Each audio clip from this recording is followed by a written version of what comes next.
ஆனால் ஒன்றை மட்டும் கூறிக்கொள்ள ஆசைப்படுகிறேன். யார் இந்த இடிதாங்கி என்ற குரல் உலகெங்கும் ஒலிக்க தொடங்கிவிட்டது.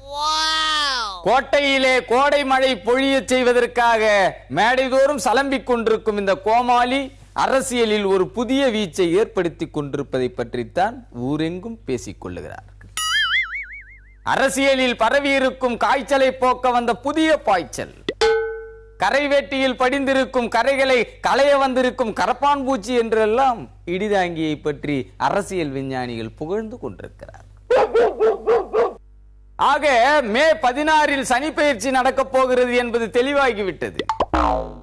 உலக அரசியலை கொழுகட்டை போல உள்ளங்கையில் உருட்டி வைத்துவிட்டு உலகத்துக்கே பாடம் சொல்லிக் கொடுப்பதற்கு கையிலே அழிரப்பர் ஏந்தியவாறு அரசியலில் குதித்தவன் இடிதாங்கி.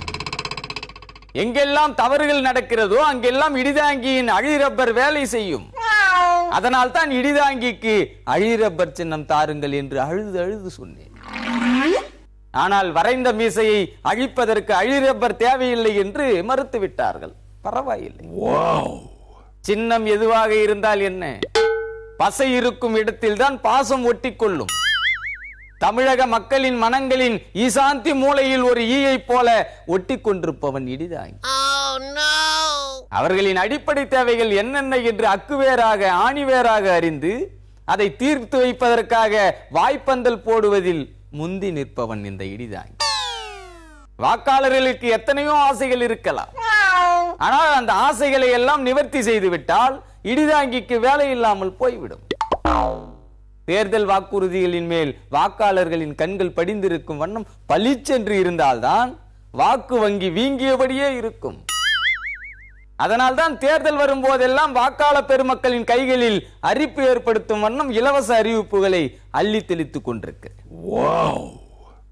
ஆக உலக அரசியல் முதல் உள்ளூர் அரசியல் வரை சுமூகமாக போக வேண்டும் என்றால் மக்கள் சுக்குக்கும் மிளகுக்கும் ஆளாய் பறக்க வேண்டும்.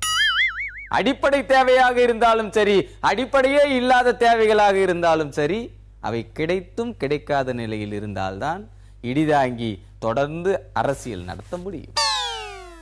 வரையாடு காணாமல் போகலாம், இந்த வரைந்த மீசை காணாமல் போனால் தமிழகம் என்ன பாடுபடும்? ஆகவே இந்த தேர்தலில் மக்களுக்கு என்ன பொருளை இலவசமாக கொடுக்கலாம் என்று அழிரப்பர் வைத்து அழித்து யோசித்துக் கொண்டிருக்கிறான் என்ற உண்மையை கூறி உங்கள் எல்லோரையும் எச்சரித்து விடைபெறுகிறேன். நன்றி, வணக்கம்.